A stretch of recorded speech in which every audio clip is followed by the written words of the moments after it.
नानक जस गायो। जो प्रभ की अत प्यारी। सज्जन सच्चा पातशाहो सिर साहां दै साहो।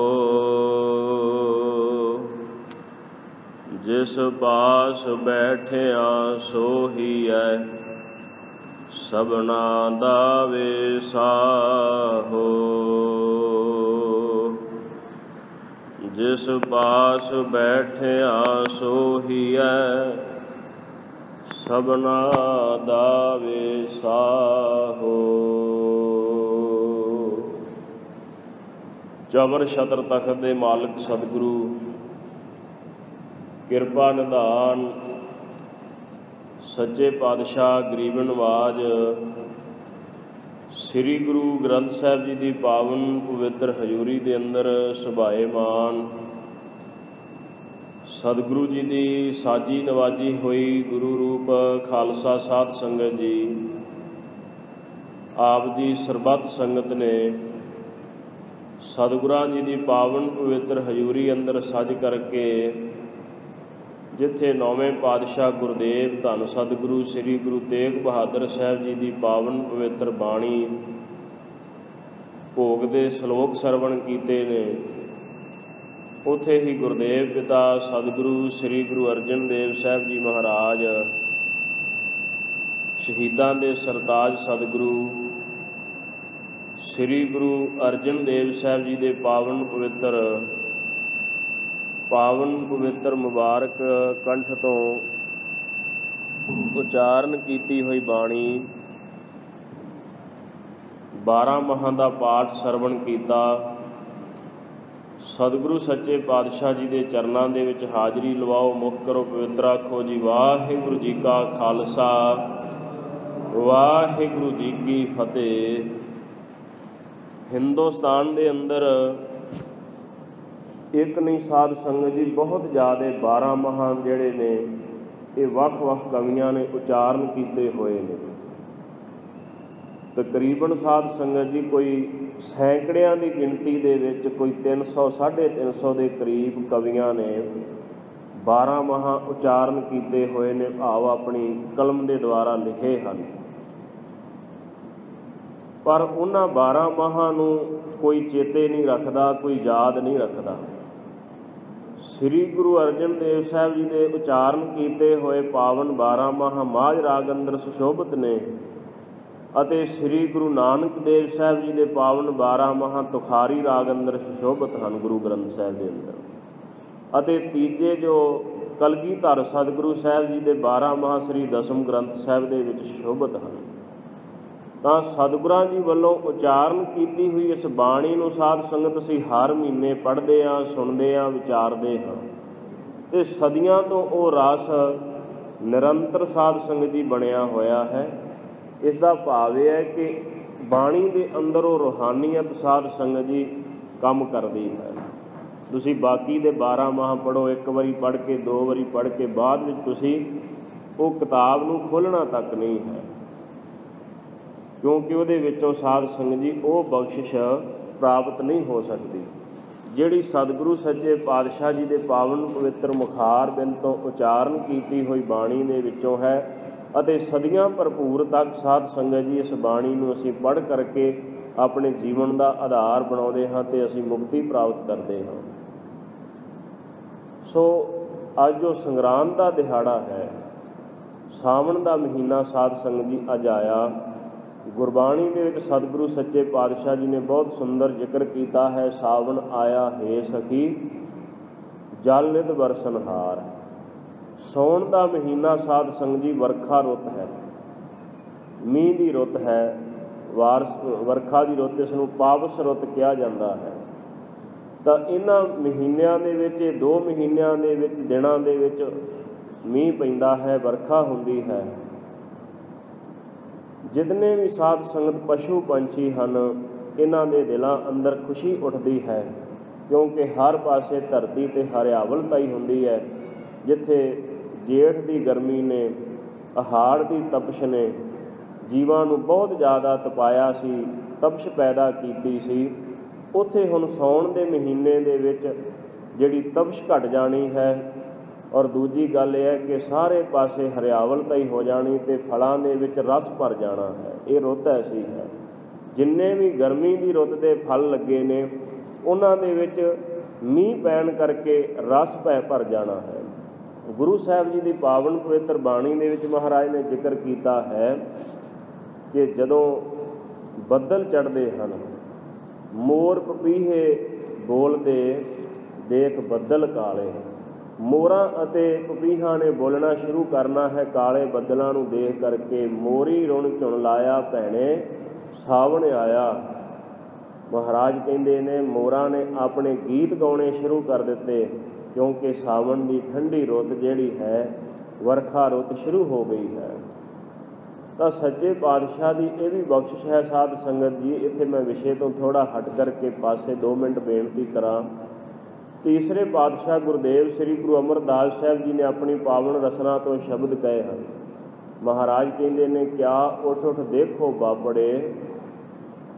ਮਹਾਰਾਜ ਕਹਿੰਦੇ ਮੂਰਖੋ, ਹੇ ਜੀਵੋ, ਕੀ ਤੁਸੀਂ ਉੱਠ ਉੱਠ ਕਰਕੇ ਦੇਖਦੇ ਹੋ ਬੱਦਲਾਂ ਦੇ ਵੱਲ ਕਿ ਜਿਹੜਾ ਬੱਦਲ ਆ ਰਹੇ ਨੇ, ਮੀਂਹ ਪਏਗਾ। ਇਨ ਮੇਘੈ ਕੈ ਵਸ ਕਿਛ ਨਾ ਹੈ। ਇਹਨਾਂ ਬੱਦਲਾਂ ਦੇ ਵਸ ਵਿੱਚ ਤਾਂ ਕੁਛ ਵੀ ਨਹੀਂ ਹੈ। ਜਿਨ ਇਹੋ ਮੇਘ ਪਠਾਇਆ ਤਿਸ ਰਾਖੋ ਮਨ ਮਾਹੇ। ਜਿਸ ਵਾਹਿਗੁਰੂ ਨੇ ਇਹ ਬੱਦਲ ਭੇਜੇ ਨੇ ਜੀਵਾਂ ਦੇ ਭਲੇ ਵਾਸਤੇ, ਉਸ ਵਾਹਿਗੁਰੂ ਸਾਹਿਬ ਨੂੰ ਆਪਣੇ ਹਿਰਦੇ ਦੇ ਵਿੱਚ ਰੱਖ, ਕਿਉਂਕਿ ਇਹ ਪ੍ਰਮਾਤਮਾ ਦੀ ਹੀ ਕਿਰਪਾ ਦੇ ਸਦਕਾ ਮੀਂਹ ਵਰਸਦਾ ਹੈ, ਵਰਖਾ ਹੁੰਦੀ ਹੈ। ਐਵੇਂ ਤੁਸੀਂ ਬੱਦਲਾਂ ਦੀ ਪੂਜਾ, ਇੰਦਰ ਦੀ ਪੂਜਾ ਨਾ ਕਰੋ, ਇਹ ਪਰਮੇਸ਼ਰ ਦੇ ਹੱਥ ਵਿੱਚ ਹੈ। ਤਾਂ ਸਤਿਗੁਰੂ ਕਹਿੰਦੇ ਨੇ ਸਾਵਣ ਆਇਆ ਹੈ ਸਖੀ ਜਲ ਨਿਧ ਬਰਖਨਹਾਰ। ਹੁਣ ਵਰਖਾ ਹੋਵੇਗੀ, ਘਨ ਗਰਜਤ ਗੋਬਿੰਦ ਰੂਪ। ਜਿਵੇਂ ਸਾਧ ਸੰਗਤ ਜੀ ਬੱਦਲ ਚੜ੍ਹ ਕਰਕੇ ਆਉਂਦੇ ਨੇ, ਊਨਮ ਊਨਮ ਆਇਆ। ਬੱਦਲ ਜਿਹੜੇ ਨੇ ਨੀਵੇਂ ਹੋ ਕਰਕੇ ਧਰਤੀ ਨਾਲ ਲੱਗ ਲੱਗ ਕਰਕੇ ਮੀਂਹ ਵਰਸਾਉਂਦੇ ਹਨ ਅਤੇ ਚਿੱਤ ਅੰਦਰ ਚਾਉ ਪੈਦਾ ਹੁੰਦਾ ਹੈ। ਸਤਿਗੁਰੂ ਕਹਿੰਦੇ ਨੇ ਪਰ ਇਹਨਾਂ ਸਾਉਣ ਦੇ ਮਹੀਨੇ ਦੇ ਵਿੱਚ 4 ਐਸੇ ਜੀਵ ਨੇ ਜਿਨ੍ਹਾਂ ਨੂੰ ਖੁਸ਼ੀ ਮਿਲਦੀ, ਅਤੇ 4 ਹੀ ਐਸੇ ਹਨ ਜਿਨ੍ਹਾਂ ਨੂੰ ਸਾਉਣ ਦੇ ਮਹੀਨੇ ਦੇ ਵਿੱਚ ਖੁਸ਼ੀ ਨਹੀਂ ਹੁੰਦੀ, ਸਗੋਂ ਦੁੱਖ ਹੁੰਦਾ ਹੈ। 4 ਉਹ ਕਿਹੜੇ ਹਨ ਜਿਨ੍ਹਾਂ ਨੂੰ ਚਾਉ ਪੈਦਾ ਹੁੰਦਾ, ਔਰ 4 ਕਿਹੜੇ ਹਨ ਜਿਨ੍ਹਾਂ ਦੇ ਚਿੱਤ ਦੇ ਵਿੱਚ ਵਿਛੋੜੇ ਦਾ ਭਾਵ ਪੈਦਾ ਹੁੰਦਾ ਜਾਂ ਦੁੱਖ ਮਹਿਸੂਸ ਹੁੰਦਾ ਹੈ। ਮਹਾਰਾਜ ਕਹਿੰਦੇ ਨਾਨਕ ਸਾਵਣ ਜੇ ਵਸੈ ਚਹੋ ਉਮਾਹਾ ਹੋਏ। ਸਾਧ ਸੰਗਤ ਜਦੋਂ ਇਹ ਸਾਉਣ ਦੇ ਮਹੀਨੇ ਦੇ ਵਿੱਚ ਵਰਖਾ ਸ਼ੁਰੂ ਹੁੰਦੀ, ਸਤਿਗੁਰੂ ਕਹਿੰਦੇ ਨੇ 4 ਐਸੇ ਨੇ ਜਿਨ੍ਹਾਂ ਨੂੰ ਉਮਾਹਾ, ਅੰਦਰੋਂ ਹਿਰਦੇ ਤੋਂ ਖੁਸ਼ੀ ਪੈਦਾ ਹੁੰਦੀ ਹੈ। ਉਹ ਕਿਹੜੇ ਕਿਹੜੇ ਨੇ ਸਾਧ ਸੰਗਤ ਜੀ? ਨਾਗਾਂ ਮਿਰਗਾਂ ਮੱਛੀਆਂ ਰਸੀਆਂ ਘਰ ਤਨ ਹੋਏ। ਨਾਗ ਜਿਹੜੇ ਫਨੀਅਰ ਸੱਪ ਨੇ, ਜਦੋਂ ਮੀਂਹ ਪੈਂਦਾ ਹੈ ਤਾਂ ਜਿਤਨੇ ਵੀ ਸੱਪ ਨੇ ਇਹਨਾਂ ਨੂੰ ਖੁਸ਼ੀ ਪੈਦਾ ਹੁੰਦੀ ਅਤੇ ਫਿਰ ਇਹ ਧਰਤੀ 'ਤੇ ਮੇਲਦੇ ਫਿਰਦੇ ਹਨ। ਦੂਸਰਾ ਸਾਧ ਸੰਗਤ ਜੀ ਮੱਛੀਆਂ, ਕਿਉਂਕਿ ਜਲ ਵਰਖਣ ਦੇ ਕਰਕੇ ਹਰ ਪਾਸੇ ਪਾਣੀ ਹੀ ਪਾਣੀ ਹੈ। ਤਲਾਬ ਨਾਲੇ ਨਦੀਆਂ ਦਰਿਆ ਸਮੁੰਦਰ ਤੱਕ ਪਾਣੀ ਨਾਲ ਭਰ ਜਾਂਦੇ ਹਨ।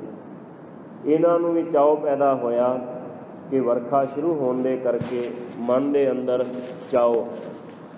ਔਰ ਤੀਸਰਾ ਸਾਧ ਸੰਗਤ ਜਿਹੜੇ ਮਿਰਗ ਹਨ, ਮਿਰਗਾਂ ਨੂੰ ਵੀ ਬਹੁਤ ਜ਼ਿਆਦਾ ਖੁਸ਼ੀ ਪੈਦਾ ਹੋਈ, ਕਿਉਂਕਿ ਹਰ ਪਾਸੇ ਉਹਨਾਂ ਦੇ ਖਾਣ ਵਾਸਤੇ ਹਰਿਆਵਲਤਾ ਹੋ ਗਈ, ਘਾਹ ਹਰਿਆ ਹੋ ਗਿਆ, ਦਰਖਤਾਂ ਦੇ ਫੁੱਲ ਫਲ ਨਿਕਲ ਆਏ, ਪੱਤੇ ਨਿਕਲ ਆਏ, ਉਹਨਾਂ ਨੂੰ ਵੀ ਚਾਉ। ਔਰ ਚੌਥੇ ਉਹ ਨੇ ਰਸੀਆਂ ਘਰ ਤਨ ਹੋਏ।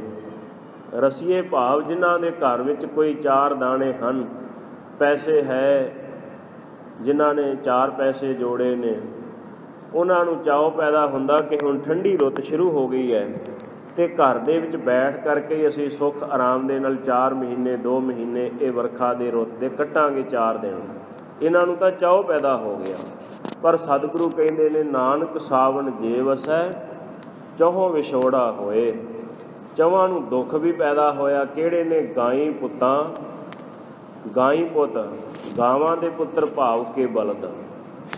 ਪੁਰਾਣੇ ਜ਼ਮਾਨੇ ਦੇ ਵਿੱਚ ਅੱਜ ਵਰਗਾ ਸਮਾਂ ਨਹੀਂ ਸੀ। ਉਸ ਵੇਲੇ ਜਦੋਂ ਮੀਂਹ ਪੈਂਦੇ ਸਨ, ਵਰਖਾ ਸ਼ੁਰੂ ਹੁੰਦੀ ਸੀ, ਤਾਂ ਜ਼ਿਮੀਂਦਾਰ ਜਿਹੜੇ ਸੀ ਉਹ ਹਾੜ ਦੇ ਮਹੀਨੇ ਦੇ ਵਿੱਚ ਤਰਸਦੇ ਰਹਿੰਦੇ ਸਨ। ਜਦੋਂ ਮੀਂਹ ਪੈਣੇ ਸਾਉਣ ਦੇ ਮਹੀਨੇ 'ਤੇ ਆਪਣੀ ਖੇਤੀ ਸ਼ੁਰੂ ਕਰਨੀ। ਕਿਸੇ ਨੇ ਆਪਣਾ ਕੋਈ ਦਾਣਾ ਪੱਠਾ ਬੀਜਣਾ, ਕਿਸੇ ਨੇ ਝੋਨਾ ਲਾਉਣ ਵਾਸਤੇ ਖੇਤ ਤਿਆਰ ਕਰਨਾ। ਅਤੇ ਕਹਿਣ ਤੋਂ ਭਾਵ ਜਿਹੜੇ ਬਲਦ ਸਨ ਉਹ ਆਪਣੇ ਵੱਗ ਦੇ ਵਿੱਚੋਂ, ਪਸ਼ੂਆਂ ਦੇ ਵਿੱਚੋਂ ਬਾਹਰ ਕੱਢ ਲਏ ਜਾਂਦੇ ਸਨ ਅਤੇ ਹਲ ਜੋੜ ਲਏ ਜਾਂਦੇ ਸਨ। ਤਾਂ ਇਹਦਾ ਅਰਥ ਇਹ ਬਣਦਾ ਕਿ ਵਿਛੋੜਾ ਪੈ ਗਿਆ ਨਾ ਹੋਰ ਬਾਕੀ ਪਸ਼ੂਆਂ ਦੇ ਨਾਲੋਂ। ਤਾਂ ਇਹਨਾਂ ਦੇ ਮਨ ਦੇ ਵਿੱਚ ਸਾਉਣ ਦੇ ਮਹੀਨੇ ਦੇ ਮੀਂਹ ਪੈਣ ਦਾ ਕੋਈ ਚਾਅ ਨਹੀਂ ਹੈ। ਇਹਨਾਂ ਨੂੰ ਤਾਂ ਇਹ ਦੁੱਖ ਰੂਪ ਹੀ ਲੱਗਦਾ ਕਿ ਕਿਉਂ ਮੀਂਹ ਪਿਆ। ਅਸੀਂ ਚੰਗੇ ਆਰਾਮ ਦੇ ਨਾਲ ਆਪਣੇ ਘਰ ਦੇ ਵਿੱਚ ਬੈਠੇ ਹੋਏ ਮਾਲਕ ਦੇ ਕੋਲੋਂ ਦਾਣਾ ਪੱਠਾ ਖਾ ਰਹੇ ਸਾਂ, ਤਾਂ ਮੀਂਹ ਪੈਣ ਦੇ ਕਰਕੇ ਮਨ ਦੇ ਵਿੱਚ ਸਾਧ ਸੰਗਤ ਜੀ ਚਾਓ ਨਹੀਂ ਹੈ।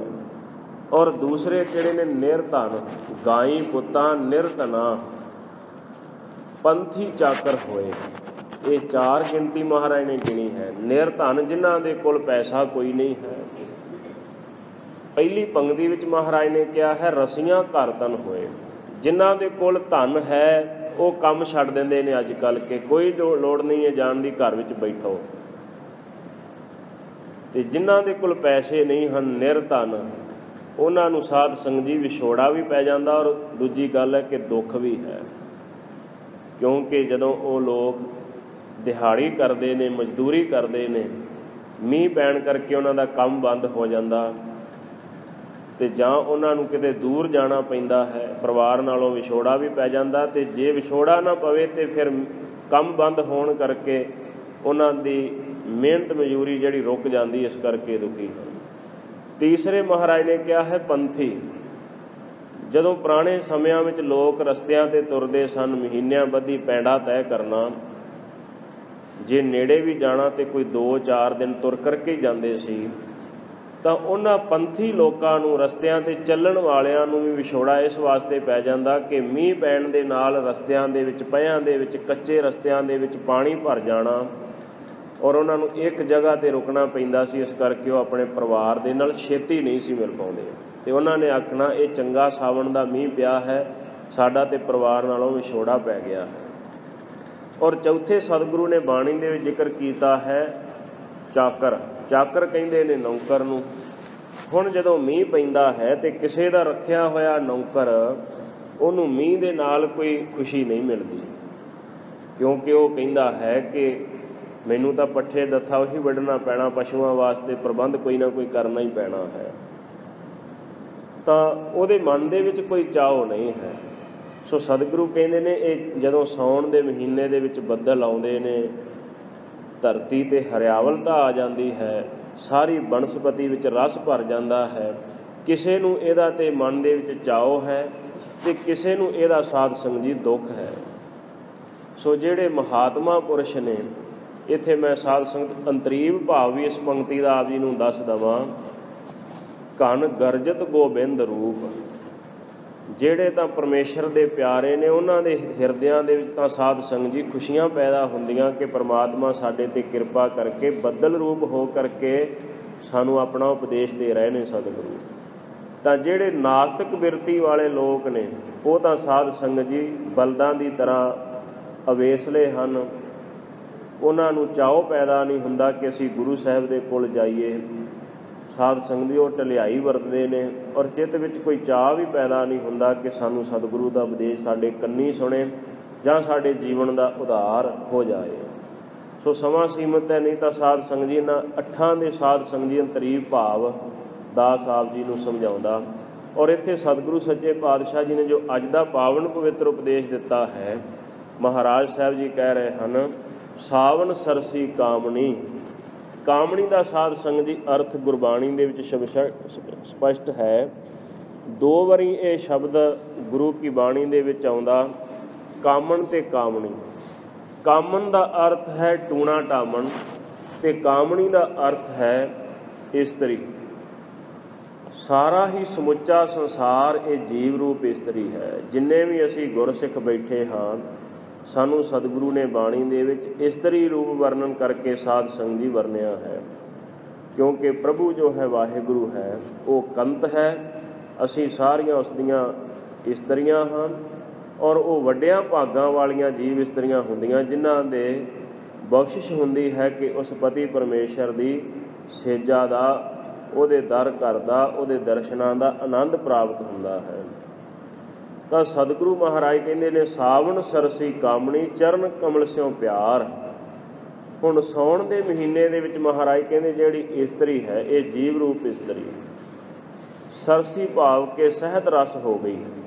ਜਿਵੇਂ ਸਾਰੀ ਬਨਸਪਤੀ ਜਿਹੜੀ ਹੈ ਇਹਦੇ ਵਿੱਚ ਰਸ ਭਰ ਗਿਆ ਸਾਉਣ ਦੇ ਮਹੀਨੇ ਵਿੱਚ ਮੀਂਹ ਪੈਣ ਕਰਕੇ, ਤਾਂ ਜੀਵ ਰੂਪੀ ਇਸਤਰੀ ਦੇ ਵਿੱਚ ਸਾਧ ਸੰਗਤ ਜੀ ਹਿਰਦੇ ਵਿੱਚ ਰਸ ਕਿਵੇਂ ਆਇਆ? ਮਹਾਰਾਜ ਕਹਿੰਦੇ ਨੇ ਚਰਨ ਕਮਲ ਸਿਉ ਪਿਆਰ।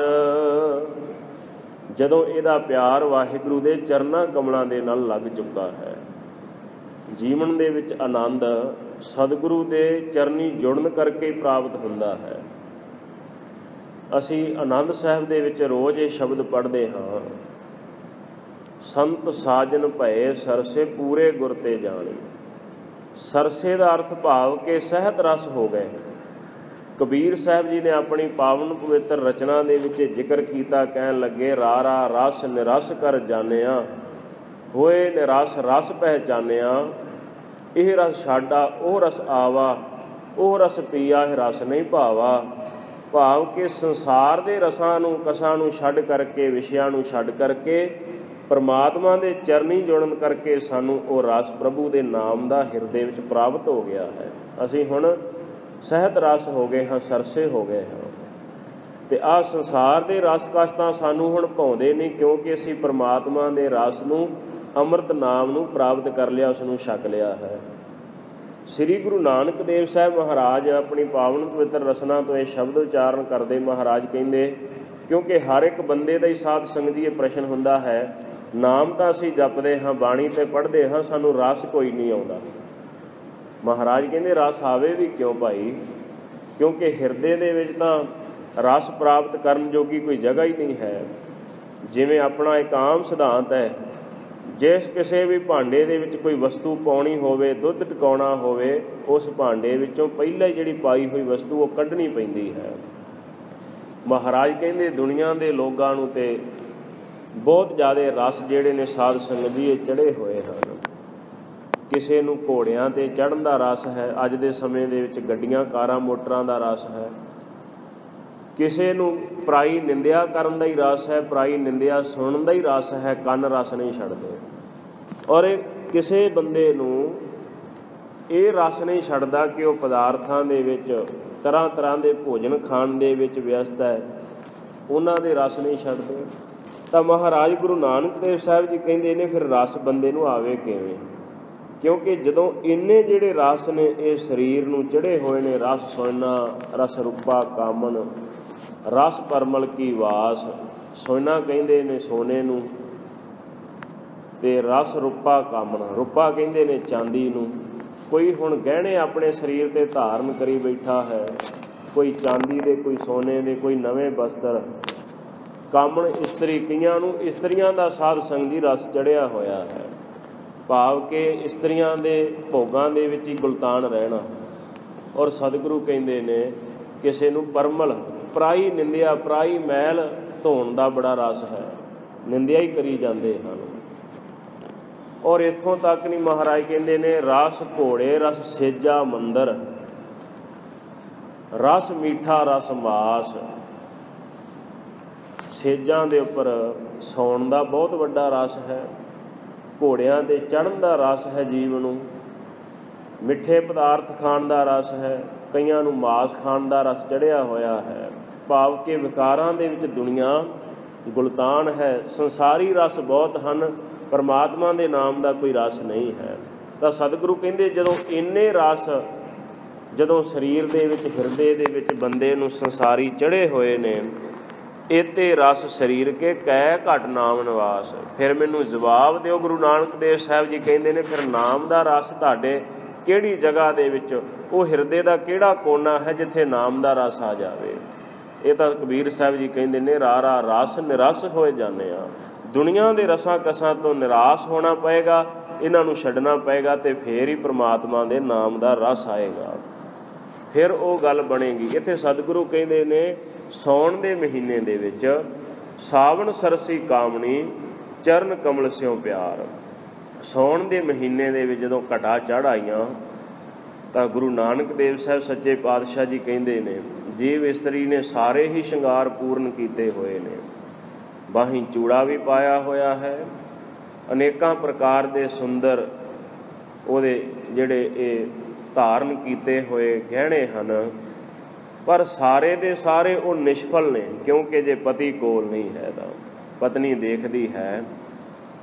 ਦਹਿ ਦਿਸ ਛਤਰ ਮੇਘ ਘਟਾ ਘਟ ਦਾਮਣ ਚਮਕ ਡਰਾਇਓ।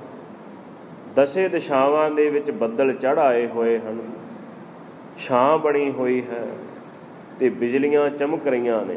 ਬਿਜਲੀਆਂ ਨੇ ਚਮਕਣ ਕਰਕੇ ਪਤੀ ਕੋਲ ਨਹੀਂ ਹੈ ਤੇ ਜੀਵ ਇਸਤਰੀ ਇਕੱਲੀ ਨੂੰ ਹੁਣ ਇੱਥੇ ਸਤਿਗੁਰੂ ਕਹਿੰਦੇ ਡਰ ਲੱਗ ਰਿਹਾ ਹੈ। ਇਹ ਸਾਵਣ ਸਾਧ ਸੰਗਤ ਜੀ ਉਹਦੇ ਵਾਸਤੇ ਸੁਹਾਗ ਹੈ, ਉਹਦੇ ਵਾਸਤੇ ਸੁੰਦਰ ਹੈ ਜਿਹਦੇ ਕੋਲ ਪਤੀ ਪਰਮੇਸ਼ਰ ਸਤਿਗੁਰੂ ਕਹਿੰਦੇ ਕੋਲ ਹੈ। ਤੁਖਾਰੀ ਰਾਗ ਦੇ ਜਿਹੜੇ 12 ਮਾਹ ਨੇ ਉਹਨਾਂ ਵਿੱਚ ਸਤਿਗੁਰੂ ਨੇ ਇਹੋ ਹੀ ਸਮਝਾਇਆ ਹੈ ਕਿ ਸੋਹਣੀ ਸੇਜਾ ਵੀ ਕੋਲ ਹੈ, ਸਾਰੇ ਸਾਧ ਸੰਗਤ ਜੀ ਸਾਧਨ ਕੋਲ ਹਨ। ਜੇ ਪਤੀ ਵਸ ਵਿੱਚ ਨਹੀਂ ਹੈ, ਭਾਵ ਕਿ ਪਤੀ ਕੋਲ ਨਹੀਂ ਹੈ, ਪਤੀ ਦੀ ਮੌਜੂਦਗੀ ਨਹੀਂ ਹੈ, ਪਤੀ ਪ੍ਰਦੇਸ਼ ਹੈ, ਤਾਂ ਸਾਧ ਸੰਗਤ ਜੀ ਸਾਰਾ ਇੱਕ ਅਡੰਬਰ ਦੀ ਤਰ੍ਹਾਂ ਹੈ, ਸਭ ਕੁਝ ਨਿਸ਼ਫਲ ਹੈ। ਇੱਥੇ ਸਤਿਗੁਰੂ ਕਹਿ ਰਹੇ ਨੇ ਜਿਨ੍ਹਾਂ ਦੇ ਕੋਲ ਪਤੀ ਪਰਮੇਸ਼ਰ ਪਾਸ ਹੈ, ਸਾਵਣ ਸਰਸੀ ਕਾਮਣੀ ਚਰਨ ਕਮਲ ਸਿਉ ਪਿਆਰ, ਜਿਨ੍ਹਾਂ ਦਾ ਚਰਨਾਂ ਕਮਲਾਂ ਦੇ ਨਾਲ ਪਿਆਰ ਲੱਗਾ ਹੋਇਆ, ਜਿਨ੍ਹਾਂ ਨੂੰ ਜੀਵਨ ਦਾ ਸਾਧ ਸੰਗਤ ਜੀ ਆਨੰਦ ਪ੍ਰਾਪਤ ਹੋ ਚੁੱਕਾ ਹੈ, ਉਹ ਵਾਕਿਆ ਹੀ ਜਿਹੜੀਆਂ ਇਸਤਰੀਆਂ ਨੇ ਉਹ ਜੀਵ ਰੂਪ ਜਗਿਆਸੂ, ਉਹ ਗੁਰਮੁਖ ਪਿਆਰੇ ਸਹਿਤ ਰਸ ਦੇ ਹੋ ਗਏ, ਜਿਨ੍ਹਾਂ ਦਾ ਪ੍ਰਭੂ ਦੇ ਪਿਆਰੇ ਪ੍ਰਭੂ ਦੇ ਚਰਨਾਂ ਨਾਲ ਪਿਆਰ ਹੈ। ਕਬੀਰ ਸਾਹਿਬ ਜੀ ਨੂੰ ਜਦੋਂ ਗੰਗਾ ਦੀਆਂ ਲਹਿਰਾਂ ਦੇ ਵਿੱਚ ਸੁੱਟ ਦਿੱਤਾ ਗਿਆ, ਉਹਨਾਂ ਦੇ ਸਰੀਰ ਨੂੰ ਕੋਈ ਦੁੱਖ ਨਹੀਂ ਆਇਆ, ਕੋਈ ਵਿਘਨ ਨਹੀਂ ਲੱਗਾ, ਤਾਂ ਉਹਨਾਂ ਦੇ ਸੇਵਕਾਂ ਨੇ ਪੁੱਛਿਆ ਕਬੀਰ ਸਾਹਿਬ ਜੀ ਤੁਸੀਂ ਬਚ ਕਿਵੇਂ ਗਏ, ਤੁਹਾਡਾ ਅੰਤ ਕਿਉਂ ਨਹੀਂ ਹੋਇਆ? ਤਾਂ ਉਹਨਾਂ ਨੇ ਸ਼ਬਦ ਕਹੇ ਸਨ, ਮਨ ਨਾ ਡਿਗੈ ਤਨ ਕਾਹੇ ਕੋ ਡਰਾਏ, ਚਰਨ ਕਮਲ ਚਿਤ ਰਹਿਓ ਸਮਾਏ। ਜਦੋਂ ਸਾਡਾ ਮਨ ਪ੍ਰਮਾਤਮਾ ਦੇ ਚਰਨਾਂ ਦੇ ਨਾਲ ਜੁੜ ਗਿਆ ਹੈ ਤੇ ਸਾਡਾ ਆ ਸਰੀਰ ਕਿਉਂ ਡੋਲੇਗਾ ਭਾਈ? ਕਿਉਂਕਿ ਮਨ ਅਡੋਲ ਹੈ। ਸਾਡਾ ਤਾਂ ਮਨ ਵਾਹਿਗੁਰੂ ਦੇ ਚਰਨਾਂ ਕਮਲਾਂ ਦੇ ਨਾਲ ਸਮਾ ਹੀ ਗਿਆ, ਉਹਦੇ ਵਿੱਚ ਲੀਨ ਹੀ ਹੋ ਗਿਆ ਹੈ। ਜਿਵੇਂ ਜਿਹੜੀ ਸੀਤਾ ਸੀ, ਰਾਮ ਚੰਦਰ ਜੀ ਦੇ ਜੋ ਪਤਨੀ ਸਨ, ਸਾਧ ਸੰਗਤ ਰਾਵਣ ਦੇ ਮਹਿਲਾਂ ਦੇ ਵਿੱਚ ਕਿੰਨਾ ਹੀ ਸਮਾਂ ਉਹਨਾਂ ਨੇ ਕੱਟਣਾ ਕੀਤਾ, ਤੇ ਜਦੋਂ ਰਾਮ ਜੀ ਨੇ ਹਨੂਮਾਨ ਨੂੰ ਭੇਜਿਆ ਕਿ ਜਾ ਪਤਾ ਕਰਕੇ ਆ ਮੇਰੀ ਸੀਤਾ ਜਿਹੜੀ ਹੈ ਸੰਸਾਰ ਤੇ ਸਰੀਰ ਕਰਕੇ ਕਿ ਜਾਂ ਮਰ ਗਈ ਹੈ, ਖਤਮ ਹੋ ਗਈ ਹੈ, ਔਰ ਉਹਦਾ ਜਦ ਸਦ ਕਾਇਮ ਹੈ ਜਾਂ ਨਹੀਂ ਕਾਇਮ ਹੈ। ਹਨੂਮਾਨ ਗਿਆ, ਜਾ ਕਰਕੇ ਸਾਧ ਸੰਗਤ ਦੇਖਿਆ ਜਿਹੜੀ ਸੀਤਾ ਹੈ ਉਹ ਰਾਵਣ ਦੇ ਬਾਗ ਦੇ ਵਿੱਚ ਇੱਕ ਦਰਖਤ ਦੇ ਹੇਠਾਂ ਬੈਠੀ ਹੈ। ਆਣ ਕਰਕੇ ਦੱਸਿਆ ਰਾਮ ਜੀ ਆਪ ਜੀ ਦੀ ਜੋ ਸੀਤਾ ਹੈ ਉਹ ਸਹੀ ਸਲਾਮਤ ਹੈ। ਇੱਥੇ ਮੈਂ ਟੂਕ ਮਾਤਰੀ ਦੱਸਾਂਗਾ, ਸਾਖੀ ਤਾਂ ਬੜੀ ਇਹ ਲੰਬੀ ਹੈ ਘਟਨਾ। ਕਹਿਣ ਲੱਗੇ ਉਹ ਸਹੀ ਸਲਾਮਤ ਹੈ। ਤਾਂ ਰਾਮ ਨੇ ਸ਼ੰਕਾ ਕੀਤਾ, ਭਗਵਾਨ ਨੇ ਕਹਿੰਦਾ ਇੰਨਾ ਚਿਰ ਹੋ ਗਿਆ ਮੇਰੇ ਤੋਂ ਬਿਨਾਂ ਉਹਦਾ ਗੁਜ਼ਾਰਾ ਕਿਵੇਂ ਹੈ, ਉਹ ਪਤੀ ਵਰਤਾ ਨਹੀਂ ਹੈ? ਹਨੂਮਾਨ ਕਹਿਣ ਲੱਗਾ ਕਿ ਭਗਵਾਨ ਜੀ ਗੱਲ ਇਹ ਹੈ ਉਹਨੂੰ ਮੌਤ ਕਿਉਂ ਨਹੀਂ ਆਈ? ਇਹ ਭਗਵਾਨ ਰਾਮਚੰਦਰ ਨੇ ਪੁੱਛਿਆ, ਉਹ ਮਰ ਕਿਉਂ ਨਹੀਂ ਗਈ ਮੇਰੇ ਵਿਛੋੜੇ ਦੇ ਵਿੱਚ, ਉਹਨੂੰ ਮੌਤ ਕਿਉਂ ਨਹੀਂ ਆਈ? ਤਾਂ ਹਨੂਮਾਨ ਨੇ ਆਖਿਆ ਭਗਵਾਨ ਗੱਲ ਇਸ ਤਰ੍ਹਾਂ ਹੈ, ਆਪ ਜੀ ਦੀ ਜਿਹੜੀ ਪਤਨੀ ਹੈ ਉਹਦਾ ਧਿਆਨ ਆਪ ਜੀ ਦੇ ਚਰਨਾਂ ਦੇ ਵਿੱਚ ਸਮਾਇਆ ਹੋਇਆ ਹੈ, ਉਹਦੇ ਪ੍ਰਾਣ ਤੁਹਾਡੇ ਚਰਨਾਂ ਦੇ ਵਿੱਚ ਲੀਨ ਹਨ। ਜਦੋਂ ਮੌਤ ਲੈਣ ਵਾਸਤੇ ਆਉਂਦੀ ਹੈ, ਜਮ ਆਉਂਦੇ ਹਨ, ਸਰੀਰ ਹੀ ਲੱਭਦਾ ਹੈ, ਪ੍ਰਾਣ ਤੇ ਉਹਨਾਂ ਨੂੰ ਲੱਭਦੇ ਹੀ ਨਹੀਂ ਹਨ, ਉਹ ਵਾਪਸ ਮੁੜ ਜਾਂਦੇ ਹਨ। ਇਹ ਘਟਨਾ ਸਾਂਝੀ ਕੀਤੀ, ਭਾਵ ਕਿ ਜਿਹਦਾ ਚਰਨਾਂ ਕਮਲਾਂ ਦੇ ਵਿੱਚ ਪਿਆਰ ਹੈ ਨਾ ਸਾਧ ਸੰਗਤ ਜੀ, ਜਿਸ ਗੁਰਸਿੱਖ ਦਾ, ਜਿਸ ਪ੍ਰਭੂ ਦੇ ਪਿਆਰੇ ਦਾ ਅਸਲ ਜ਼ਿੰਦਗੀ ਦਾ ਰਸ ਉਹਨੂੰ ਹੀ ਪ੍ਰਾਪਤ ਹੋਇਆ ਹੈ। ਮੁਸਲਮਾਨ ਧਰਮ ਦੇ ਵਿੱਚ ਇੱਕ ਫਕੀਰ ਹੋਏ ਨੇ ਬਹੁਤ ਮੰਨੇ ਹੋਏ, ਜਿਹਦਾ ਨਾਮ ਹੈ ਮਨਸੂਰ, ਜਿਹਨੂੰ ਸੂਲੀ ਤੇ ਚਾੜ ਦਿੱਤਾ ਗਿਆ। ਇਹ ਗਲੀਆਂ ਦੇ ਵਿੱਚ ਘੁੰਮਦਾ ਸੀ ਤੇ ਸ਼ਬਦ ਆਪਣੇ ਮੁਖ ਤੋਂ ਲਾਭਦਾ ਹੁੰਦਾ ਸੀ ਅਨਲ ਹੱਕ। ਅਨਲ ਹੱਕ ਦਾ ਭਾਵ ਹੈ ਅਹੰ ਬ੍ਰਹਮ ਅਸਮੀ, ਮੈਂ ਤੇ ਰੱਬ ਇੱਕ ਹਾਂ, ਮੈਂ ਰੱਬ ਦਾ ਹੀ ਰੂਪ ਹਾਂ। ਇਹ ਗੱਲ ਜਿਹੜੀ ਸੀ ਉਸ ਵੇਲੇ ਦੇ ਜਿਹੜੇ ਸ਼ਰ੍ਹਾ ਦੇ ਮੁਦਈ ਸਨ, ਜਿਹੜੇ ਪੁਜਾਰੀ ਸਨ ਸ਼ਰ੍ਹਾ ਨੂੰ ਮੰਨਣ ਵਾਲੇ, ਉਹਨਾਂ ਨੂੰ ਪਚੀ ਨਹੀਂ ਤੇ ਮਨਸੂਰ ਦੇ ਉੱਪਰ ਫਤਵਾ ਜਾਰੀ ਕਰ ਦਿੱਤਾ ਗਿਆ ਕਿ ਇਹਨੂੰ ਸੂਲੀ ਤੇ ਚਾੜ੍ਹ ਦਿੱਤਾ ਜਾਏਗਾ। 1 ਸਾਲ ਤੱਕ ਕੈਦਖਾਨੇ ਵਿੱਚ ਵੀ ਰੱਖਿਆ ਗਿਆ ਸੂਲੀ ਚਾੜ੍ਹਨ ਤੋਂ ਪਹਿਲਾਂ। ਸੂਲੀ ਚਾੜ੍ਹ ਦੇਣ ਦਾ ਜਦੋਂ ਹੁਕਮ ਹੋਇਆ, ਇੱਕ ਫਕੀਰ, ਇੱਕ ਰੱਬ ਦਾ ਪਿਆਰਾ, ਉਹਦੇ ਦਿਲ ਦੇ ਸਾਧ ਸੰਗਤ ਜੀ 3 ਪ੍ਰਸ਼ਨ ਨੇ ਹਿਰਦੇ ਦੇ। ਮਨ ਦੀ ਉਹਦੀ ਇੱਛਾ ਹੈ ਕਿ ਮੈਂ 3 ਪ੍ਰਸ਼ਨਾਂ ਦਾ ਜਵਾਬ ਚਾਹੁੰਦਾ। ਉਹ ਪ੍ਰਸ਼ਨ ਕੀ ਸਨ ਕਿ ਦਾਨ ਦੀ ਹੱਦ ਕੀ ਹੈ, ਦੂਸਰਾ ਸੀ ਕਿ ਤਿਆਗ ਦੀ ਹੱਦ ਕੀ ਹੈ, ਤੇ ਤੀਜਾ ਪ੍ਰਸ਼ਨ ਸੀ ਕਿ ਪ੍ਰੇਮ ਦੀ ਹੱਦ ਕੀ ਹੈ। ਇਹ 3 ਪ੍ਰਸ਼ਨ ਸਨ। ਬੜੇ ਵਿਦਵਾਨਾਂ ਕੋਲ ਪੁੱਛੇ, ਕਿਉਂਕਿ ਜਿਹੜੇ ਵਿਦਵਾਨ ਪੜ੍ਹੇ ਲਿਖੇ ਹੁੰਦੇ ਨੇ ਉਹ ਆਪਣੀ ਬੁੱਧੀ ਨਾਲ ਜਵਾਬ ਦੇ ਦਿੰਦੇ ਨੇ, ਬਹੁਤ ਗੱਲਾਂ ਉਹਨਾਂ ਨੂੰ ਆਉਂਦੀਆਂ ਹੁੰਦੀਆਂ ਨੇ। ਪਰ ਇਸ ਫਕੀਰ ਦੀ ਸਾਧ ਸੰਗਤ ਜੀ ਤਸੱਲੀ ਕੋਈ ਨਹੀਂ ਹੁੰਦੀ ਹਿਰਦੇ ਤੋਂ, ਕਿਉਂਕਿ ਇਹਨੂੰ ਤਾਂ ਪ੍ਰਮਾਤਮਾ ਦੇ ਨਾਮ ਦਾ ਰਸ ਚਾਹੀਦਾ ਹੈ। ਗੱਲਾਂ ਦੇ ਵਿੱਚ ਐਸੇ ਸੰਤ ਲੋਕ ਗੁਰਮੁਖ ਪਿਆਰੇ ਨਹੀਂ ਉਲਝਦੇ। ਚਲਦਿਆਂ ਚਲਦਿਆਂ ਇਹ ਆ ਗਿਆ ਹੈ ਮਨਸੂਰ ਦੇ ਕੋਲ। ਜੇਲ੍ਹ ਵਿੱਚ ਕੈਦ ਵਿੱਚ ਹੈ ਇਹ ਮਨਸੂਰ, ਔਰ ਆਣ ਕਰਕੇ ਪ੍ਰਸ਼ਨ ਕੀਤੇ ਕਿ ਪਰਮਾਤਮਾ ਦੇ ਪਿਆਰੇ ਸੰਤ ਜੀ, ਬਹੁਤ ਲੋਕਾਂ ਦੇ ਕੋਲੋਂ ਮੈਂ ਸੁਣਿਆ ਹੈ, ਬੜਿਆਂ ਕੋਲ ਗਿਆ ਹਾਂ ਮੈਂ, ਮੈਨੂੰ ਮੇਰੇ ਪ੍ਰਸ਼ਨਾਂ ਦਾ ਜਵਾਬ ਸਹੀ ਨਹੀਂ ਮਿਲਿਆ, ਤੁਸੀਂ ਕਿਰਪਾ ਕਰੋ ਤੇ ਮੈਨੂੰ ਜਵਾਬ ਦਿਓ। ਕਹਿਣ ਲੱਗਾ ਦੱਸੋ ਆਪਣੇ ਪ੍ਰਸ਼ਨ ਦੱਸੋ। ਕਹਿੰਦਾ ਪਹਿਲਾ ਪ੍ਰਸ਼ਨ ਇਹ ਹੈ ਕਿ ਦਾਨ ਦੀ ਹੱਦ ਕੀ ਹੈ, ਦਾਨ ਦੀ ਹੱਦ ਕੀ ਹੈ, ਇਹਦਾ ਉੱਤਰ ਦਿਓ ਮੈਨੂੰ। ਤੇ ਮਨਸੂਰ ਕਹਿੰਦਾ ਹੈ ਗੱਲ ਇਹ ਹੈ ਕਿ ਜਦੋਂ ਕੋਈ ਮੇਰੇ ਕੋਲ ਆਉਂਦਾ ਹੈ, ਕੋਈ ਪ੍ਰਸ਼ਨ ਲੈ ਕੇ ਆਉਂਦਾ, ਤੇ ਮੈਂ ਉਹਨੂੰ ਪਹਿਲਾਂ ਆਪਣੇ ਕੋਲੋਂ ਕੁਝ ਦਿੰਦਾ ਹਾਂ। ਅੰਦਰ ਗਿਆ ਔਰ ਜਿਹੜੀ ਆਪਣੀ ਗੋਦੜੀ ਲਾਹ ਕਰਕੇ ਰੱਖੀ ਹੋਈ ਸੀ ਉਹਦੇ ਵਿੱਚ ਸਾਧ ਸੰਗਤ ਜੀ ਅੱਧੀ ਰੋਟੀ, ਉਹ ਵੀ ਸੁੱਕੀ ਹੋਈ ਰੋਟੀ ਹੈ, ਉਸ ਰੋਟੀ ਨੂੰ ਬਾਹਰ ਕੱਢ ਕਰਕੇ ਲਿਆਂਦਾ ਤੇ ਆਣ ਕਰਕੇ ਇਸ ਫਕੀਰ ਨੂੰ ਦੇ ਦਿੱਤੀ। ਕਹਿੰਦਾ ਪਹਿਲਾਂ ਇਸ ਨੂੰ ਖਾ ਲੈ। ਉਹ ਸੁੱਕੀ ਪ੍ਰਸ਼ਾਦਾ ਰੋਟੀ ਜਿਹੜੀ ਸੀ ਉਸਨੇ ਖਾ ਲਈ। ਕਹਿੰਦਾ ਹੁਣ ਦੱਸੋ, ਮੇਰਾ ਜਵਾਬ ਦਿਓ ਕਿ ਦਾਨ ਦੀ ਹੱਦ ਕੀ ਹੈ। ਮਨਸੂਰ ਕਹਿਣ ਲੱਗਾ ਦੇਖੋ, ਜੇਲ੍ਹ ਵਿੱਚ ਬੰਦ ਹੋਵੇ ਤੇ ਅਨੇਕਾਂ ਉਹਦੇ ਉੱਪਰ ਰੋਜ਼ ਤਸ਼ੱਦਦ ਕੀਤੇ ਜਾਂਦੇ, ਤਸੀਹੇ ਦਿੱਤੇ ਜਾਂਦੇ, ਕਦੇ ਕੋਈ ਆਣ ਕਰਕੇ ਉਹਦੇ ਹੰਟਰ ਮਾਰਦਾ ਹੈ, ਕਦੇ ਕੋਈ ਉਹਦੇ ਆਣ ਕਰਕੇ 2 ਡੰਡੇ ਲਾ ਜਾਂਦਾ, ਬਹੁਤ ਉਸ ਨੂੰ ਤੰਗ ਕਰਦੇ ਸਨ। ਪਰ ਉਹ ਫਕੀਰ ਤੰਗ ਨਹੀਂ ਹੁੰਦਾ, ਉਹ ਸਦਾ ਹੀ ਕਹਿੰਦਾ ਰਹਿੰਦਾ ਅਨਲ ਹੱਕ ਕਿ ਮੈਂ ਰੱਬ ਦਾ ਰੂਪ ਹਾਂ, ਮੈਂ ਰੱਬ ਹਾਂ।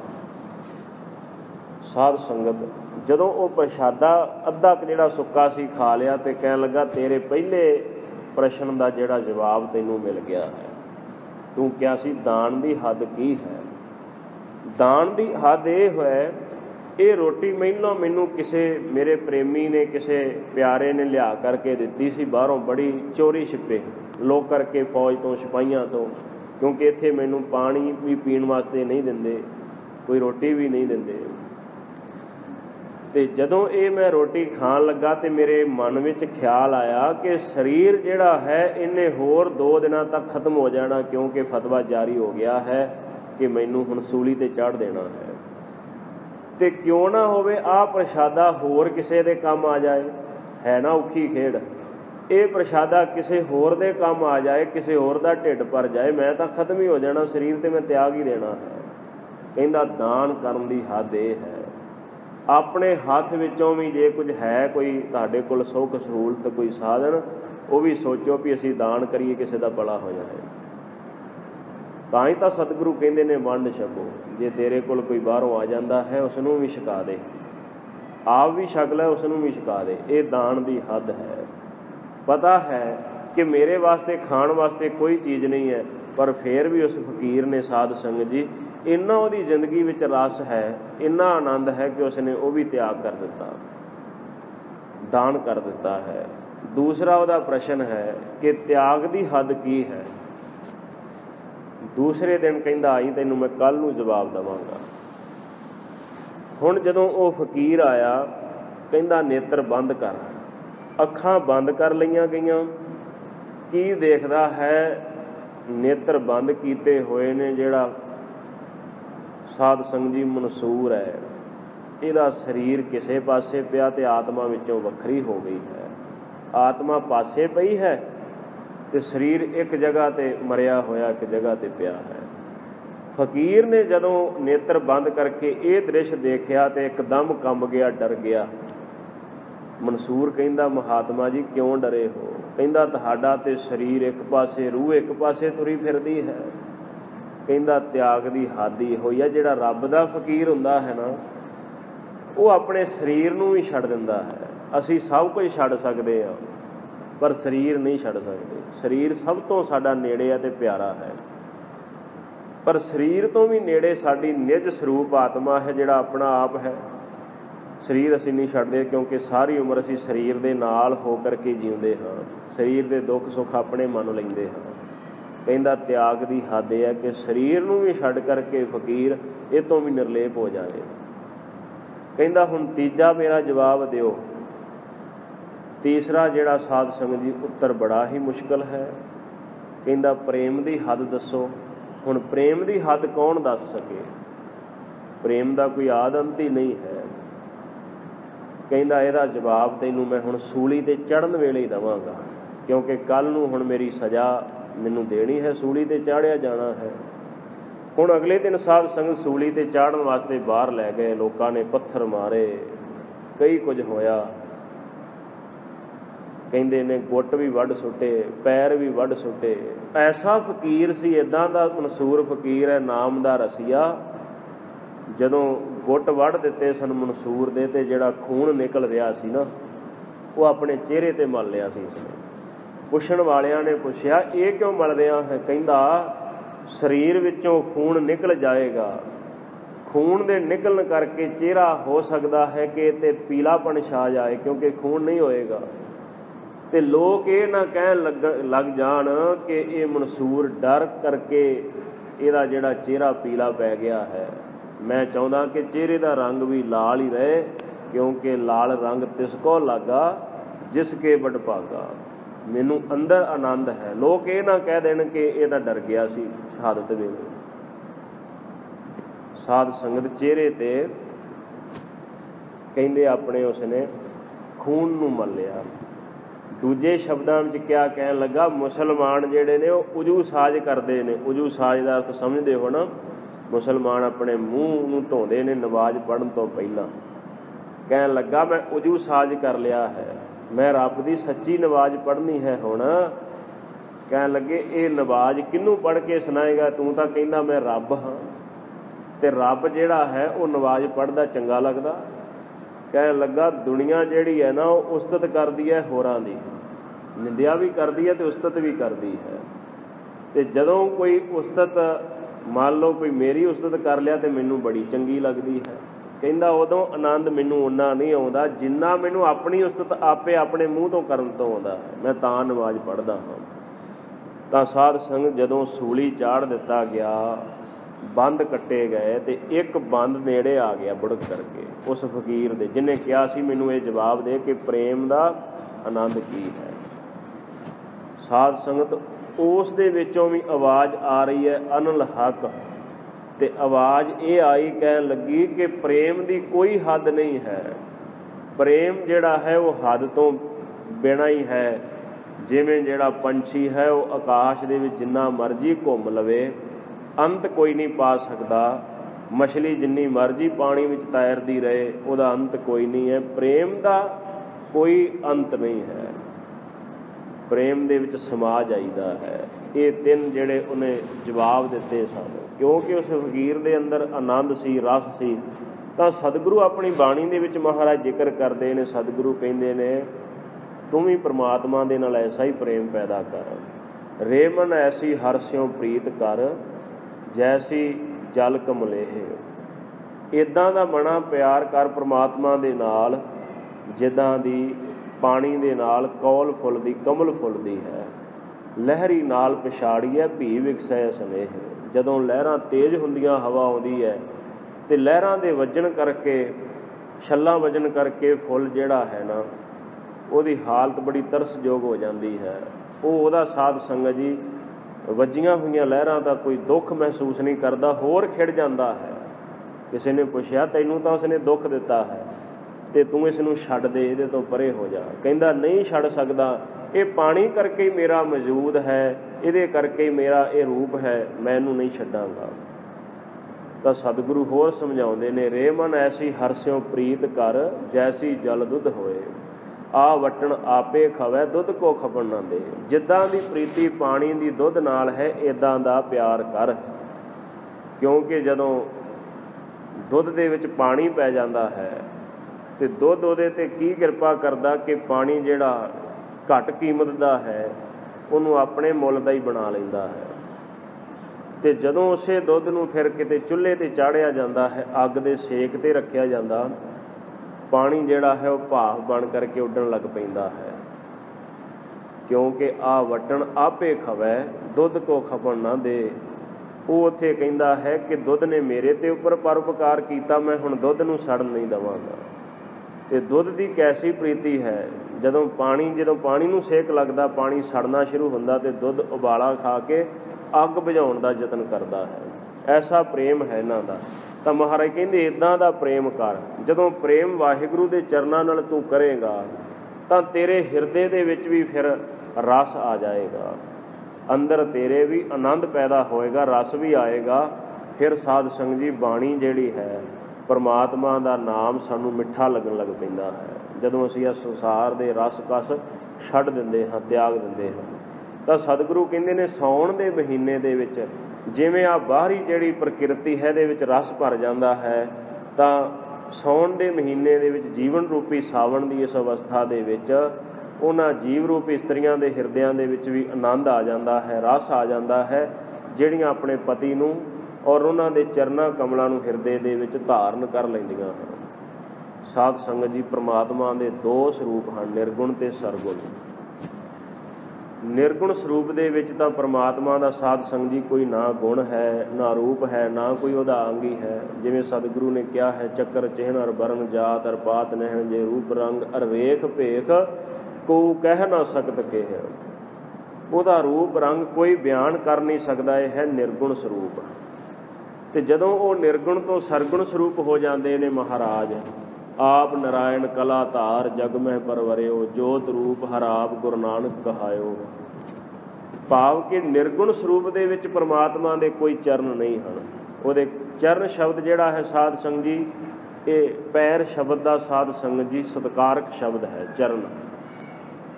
ਤਾਂ ਮਹਾਰਾਜ ਕਹਿੰਦੇ ਨੇ ਉਹਦੇ ਨਿਰਗੁਣ ਸਰੂਪ ਦੇ ਵਿੱਚ ਤਾਂ ਕੋਈ ਚਰਨ ਨਹੀਂ ਹਨ, ਪਰ ਜਦੋਂ ਉਹ ਸਰਗੁਣ ਦੇ ਵਿੱਚ ਆ ਜਾਂਦਾ ਹੈ, ਨਿਰਗੁਣ ਤੇ ਸਰਗੁਣ ਥੀਆ, ਨਿਰਗੁਣ ਸਰਗੁਣ, ਜਦੋਂ ਉਹ ਨਿਰਗੁਣ ਤੋਂ ਤਿੰਨਾਂ ਗੁਣਾਂ ਤੋਂ ਵਾਹਿਗੁਰੂ ਸਾਹਿਬ ਜੀ ਆਪ ਹੀ ਆਪਣਾ ਆਕਾਰ ਧਾਰਨ ਕਰ ਲੈਂਦੇ ਨੇ, ਤਾਂ ਉਦੋਂ ਫਿਰ 10 ਪਾਤਸ਼ਾਹੀਆਂ ਦੇ ਪਾਵਨ ਪਵਿੱਤਰ ਚਰਨ ਜਿਹੜੇ ਗੁਰਸਿੱਖਾਂ ਨੇ ਉਹ ਸਮੇਂ ਨੂੰ ਮਾਣਿਆ, ਆਨੰਦ ਪ੍ਰਾਪਤ ਕੀਤਾ। ਤੇ ਗੁਰਬਾਣੀ ਦੇ ਵਿੱਚ ਮਹਾਰਾਜ ਕਹਿੰਦੇ ਨੇ ਚਿਤ ਚਰਨ ਕਮਲ, ਮਹਾਰਾਜ ਕਹਿੰਦੇ ਨੇ ਪਰਮਾਤਮਾ ਦੇ ਚਿਤ ਚਰਨ ਨਾਮ, ਪਰਮੇਸ਼ਰ ਦਾ ਨਾਮ ਜਪਣਾ ਹੀ ਵਾਹਿਗੁਰੂ ਦੇ ਚਰਨਾਂ ਦੇ ਨਾਲ ਜੁੜਨਾ ਹੈ, ਚਰਨਾਂ ਦਾ ਧਿਆਨ ਧਾਰਨਾ ਹੈ।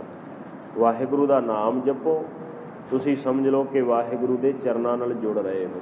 ਭਾਈ ਨੰਦ ਲਾਲ ਸਾਹਿਬ ਜੀ ਨੇ ਮਹਾਰਾਜ ਨੂੰ ਪੁੱਛਿਆ ਸੀ, ਸਤਿਗੁਰੂ ਆਪ ਜੀ ਦਾ ਸਰੂਪ ਕੀ ਹੈ? ਤਾਂ ਮਹਾਰਾਜ ਨੇ ਕਿਹਾ ਸੀ, ਸਾਡਾ ਸਰੂਪ ਇੱਕ ਹੈ ਨਿਰਗੁਣ। ਉਹ ਤਾਂ ਕਿਸੇ ਦੇ ਹੱਥ ਆਉਂਦਾ ਹੀ ਨਹੀਂ ਹੈ, ਉੱਥੋਂ ਤੱਕ ਕੋਈ ਪਹੁੰਚਦਾ ਹੀ ਨਹੀਂ ਨਿਰਗੁਣ ਸਰੂਪ ਤੱਕ।